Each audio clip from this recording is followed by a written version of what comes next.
Brooke, we're doing it again. What are we doing, Nicole? We're having another event. And I'm so Another excited. Yeah. We're having another event and I'm so excited. It is amazing. The experiences that we saw come out of the people that attended. It was so fun to meet them. And it was just so cool to see the transformation of the people that walked in day one and the empowerment that walked out day three, right? Right. The thing that I thought was really cool was people that were there, like just helping with the event and stuff last time. They even saw like a change in people that they came to the event and they maybe like they didn't know what was going on in their business and they weren't really even involved that much in the workshop, but just seeing the little glimpses they did from day one to day three of how much these people changed. And that is the reason why we want to do another event, because we want to help even more people be able to have those kind of transformations in just 3 short days in not only their businesses, but in themselves too. I would have loved to think that we were the best part of the event, but it turns out when we asked them, we were not the best part of the event. I think that we were able to help our clients more than we ever are able to through our podcast or through our TV show or even through our coaching calls. I feel like being with them in person, being able to literally like sit next to them and like feel their emotion and have them learn was so powerful. But when we asked them what the best part about it was the other people that were there, not us. Yeah, for sure. So it was bomb. Just wanted to say, food was amazing. Food was good. So if you are interested in coming to our next event, it's going to be awesome and it's going to sell out quickly. So go to socialtenacity.com/workshop and it gives you all the details there so you can come to our next event. Oh my gosh, please come. We want to meet you in person. There's nothing, I mean, we love talking to our audience. We love getting feedback, but there's nothing like meeting people in person. And it's so fun to just get knee to knee with the people that you want to serve, you know? So. Yep, absolutely. So can't wait to see you there.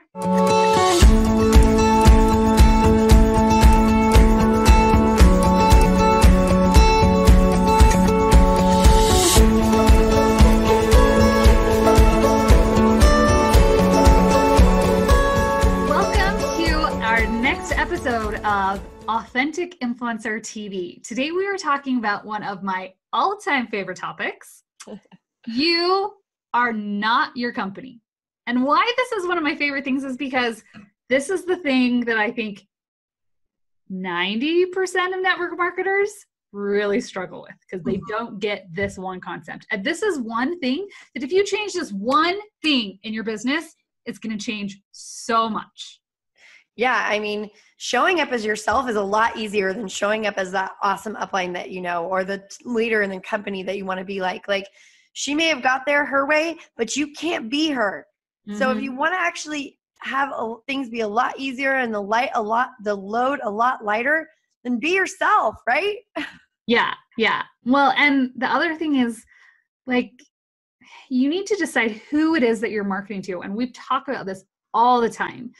But your company is telling you your product is for anyone who has a nose, anyone who has skin, anyone who has blah, blah, blah, blah. You know, Were you waiting for my signature input? I was. Okay. Anyone who poops. So people say that like, that's what it is. So you need to talk to everyone. Here's the thing. When you market to everyone, you market to no one. It's noise, right? It totally is. No one's listening to you because you are not connecting to the people. Just because they have a nose, just because they have skin, just because they poop, doesn't mean that they want your crap. Oh my gosh, please. Can we just really quick, when you're talking to everyone, you're probably accusing them of a million things that they may or may not be. And just remember that you are offensive. When you come up to somebody without asking them what they need and telling them what they need, there's a good chance you're going to offend them. So we've talked about this before, but I'm just going to run through the gamut really quick. If you offer somebody makeup, you're telling them that they need a makeover. If you offer somebody hair products, you're going to tell them their hair sucks. If you offer them a weight loss product, you're telling them they're fat. So keep all of these things in mind. Yes? Right. So you may be asking yourselves, all right, I know I'm not my company, but how do I talk to people? Because if I'm I need to talk to somebody, right? Yes. So Nicole, what's something that they can do? Well, they can take off the hat of the brand of the company. Okay, so let's say that you're repping, I'm not going to give a name, but you're repping a company, okay? And you're showing up with a green hat and you got a green shirt and you got a green everything. And you're like, hey, and you come to your party like that. Instead of everybody being like, hey, Brooke, how are you? They're going to be like, oh, hey, and like put their head down and walk away because they're like, oh, I know what she's here for. I know what she's going to do, right? Like, so-and-so's drinking the Kool-Aid, right? That's right. And so take off your hypothetical garb and your hypothetical swag and be yourself. Show up authentically, when talking about branding and stuff, we'd say, look in your closet, look at the clothes that you have, look at the colors that you are attracted to. Make that your brand. Don't wear the color of the company, hypothetically speaking, because you become a warning sign for people to avoid, not something that's attractive. Well, it's not inviting. Right. Like when you're a walking billboard, just think of I think of those guys that like stand on the corner, like probably in every city, that have like those big signs and they're like spinning them and all of that stuff. Yeah. Like, are they approachable? No. Why? Because they're a walking billboard, right? Right. And if you are a walking billboard, you're making yourself actually not approachable. Right. And it's interesting that you bring that up because their goal is to hit all the traffic, right, that drives in that area, hoping that a few of them need a new house, right? Because it's usually pointing to new homes. So you're doing the same thing. You're shouting out all the stuff, hoping that you catch those one or two that it resonates with. What if you started talking to a specific group of people that you know you could help and you were able to solve multiple problems of theirs? Just a thought. It's a lot easier and takes a lot less effort, than going out there and being that walking billboard. And so anytime that you're like messaging to everyone, just think, do you want to be that teenage kid that's getting paid like $8 an hour, standing on the corner, spinning his sign, because that's kind of who you are being. Yes. And so I want you to realize, like I'm using the analogy of the closet, but what you need to do is you need to examine yourself from an honest perspective. And maybe you're in a mindset where you can't even see anything good about yourself. This is where you need to ask people. So go out and ask people what you're good at and kind of evaluate your life. Like, what do people ask me about advice about? Like, what am I good at? What do I love telling people about? What would I tell people about no matter what? And don't answer your products because it's something else. And so as you identify those things, you can grow your business and grow a brand that is authentic to you and that you'll never tire of talking about.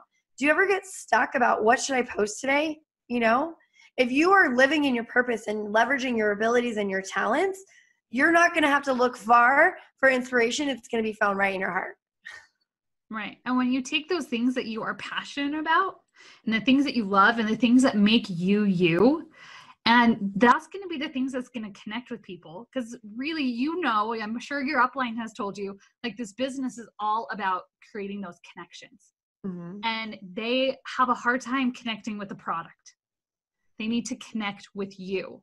Yes. And so when you show up authentically and you say, look, I help people who have this and this and this problem. Mm-hmm. Those are the things that, or if someone's like, I have that problem. And then you tell your story about how you have that problem. Now you don't have that problem anymore because either your products or your opportunity or whatever it is, it solved that problem. They're going to come to you and be like, I want you to help me solve that problem too. Love it. Love it. So how do we switch basically flip the script, right? So we're used to pushing our products. We're used to pushing our opportunity. Brooke, how do we switch that so that we're still able to share those things, but without coming off spammy and pushy? The biggest thing is, and I say this so many times, one problem. Find the one problem that you solve, whatever it is, and you focus on that one problem. There can be more than one problem, but you start with one. Yes? Mm-hmm. Right. Yep. You start with one. So I'm going to take Plexus, for example, because that's something that both Nicole and I promote, but we promote it in different ways. It's the same product, but we have different platforms. So for me, I help people that have an autoimmune disease and they want to get help naturally or get off medication, things like that. So that is my main thing. I help people with autoimmune disease. That's what I help people with. Right. Nicole's is different. What do you do? So I help hot mess moms, people that identify themselves as a hot mess, but aren't the excuse makers. You see, I don't want all the hot mess moms. I just want the hot mess moms that want to get help. They want to recover from being a hot mess. So maybe they're struggling with ADD or a lack of energy, or maybe they're feeling overweight and they're dragged down, or maybe they're struggling with blood sugar issues. Whatever it is, I help hot mess moms gain control of their life by supplementing. And I also teach them a few like practical skills to get their life intact. So it's not just the supplements. I give them other tools and other strategies to get a hold of their life and get it together, girl. So both those things you see, we didn't talk about our products at all. You know what the product was because we told you. Yes. But we both market it at a very different way. The reason we do that is because we both have had different experiences with the product. That's why. I was not really a hot mess mom. No, you never were. No, never. So that's not my story. So I can't market that way. Right. Nicole does not have an autoimmune disease, and I do. So she can't market that way. You take your own story. Brooke doesn't have ADD, and I do. So she can't market that way. Right. So you need to take what makes you, your story, how the product or the opportunity helped you, and then you create that as your mission, your movement. Like we've talked about these things. Then the number one thing is you have a message that you're telling people, and now you use your network marketing company as a tool. It's not the main thing, the main focus that you're talking about. It is now a tool on side that's in your tool belt, and you can have a bunch of other things in your tool belt. It doesn't have to just be your network marketing company. Like Nicole uses other things besides just the supplements to help hot mess moms. Yeah. So you're going to create this tool belt, and network marketing is one. It could be your product is one, your opportunity is one. Maybe it's like a course or a class that you went through that really helped you that goes along with it. And you can teach some of those skills to your people. That could be another tool, so think, how can you gain tools to put in your tool belt so that way you can go out and you can help the people that you're looking to help. So the important part that you guys need to understand, so don't miss this. And if what we're saying is resonating with you, please leave us a comment, give us some feedback so we know, give us some hearts, whatever, give us some love, share this. But what I want you to understand is that one tool, you've got to show your other shiny tools, and you've got to show that they work so that they listen to you when you pull out the really shiny top dollar one. So you're going to give away some of your great tools for free, and then you're going to pull that one out of the toolbox. So like, this is the shiz. This is the one that is going to make the massive difference, but you got to pay for it. And so they're going to be willing to say yes and take your advice because your previous advice has worked. What you've told them to do, A, B, and C, maybe that's step D or E, but A, B, C, D have worked.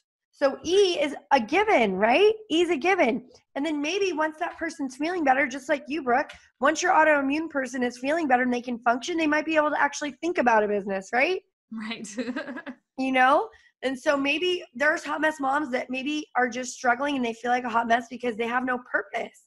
They feel like, I thought this motherhood thing was going to fulfill me and make me happy. And really, they're really disappointed by that. Maybe they need a side gig. Maybe they need community. Like, look at the hierarchy of needs. If you don't know what I'm talking about, you can find it in our boot camp, in our mastery. But we even did an episode about the hierarchy of needs. Figure out where your avatar is and talk to them right there, but provide them with value. Show yourself as the expert. This is what true influence is. Mm-hmm. When people are willing to take your advice. Have you ever talked to somebody that's really, really close to you and they just never do what you say? Like, the right thing. You don't have any influence over that person. Right. Influence isn't about attraction marketing as much as it is about expertise, right? Mm-hmm.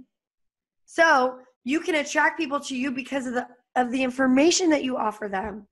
Because remember, in this day and age, we have an overwhelm of information. And so the clearer that you can make it, the easier that you can make it for people to access help and get real solutions and be relatable and actually connect with them, not just with a Google search.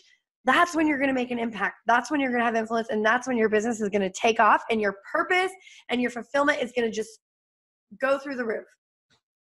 Yep, exactly. So this is what you need to start implementing if you haven't already.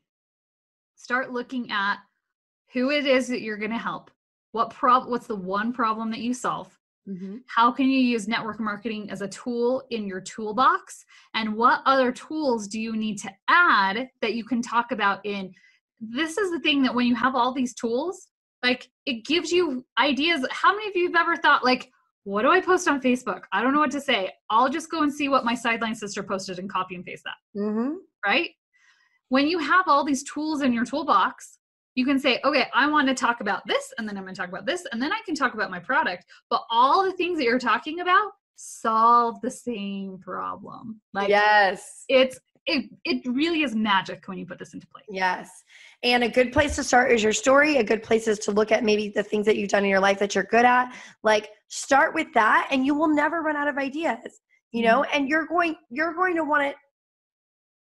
It just kind of hit me.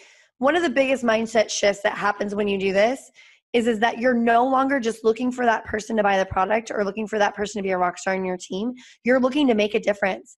And you don't mind sharing information with people because you would have done it for free anyways, right?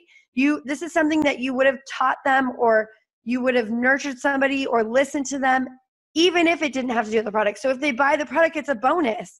Mm-hmm. That's when it makes a huge difference because now you're not from a desperate place where you're needy. Because if you're trying to meet a goal, trust me, people can sense that. Yeah. And you know that angst that you feel when you're trying to meet a goal or you're trying to rank up or you're trying to get through a list. Like people can sense that. And I know that when I started first sharing my story, because story is such a big part of this, when I first started sharing my story, I had so many people reaching out to me that I didn't care for them and love them well. So I probably got I got a ton of recruits, but I probably got less than I would have if I'd actually taken the time to be with them because I'd never had that kind of response before. It was automating sharing my story that made the biggest difference. And that's what we teach our clients to do. So. Yep. Awesome. So if you found this helpful, share this video, tag people that are on your team, share with your sideline or your upline, your downline. Let people know about this, that you don't have to market and be your company. You can be yourself and it actually makes you even more successful when you do. Yes. Awesome. And make sure you give us feedback on what you did and what you tried and what you think your brand's going to be, what it is you're going to offer people. In our Facebook group, Authentic Influencer Marketing, there's going to be a link there for this episode and you can share with us your feedback. Yep. Awesome. Well, we'll see you guys on the next episode. Bye, guys. Bye.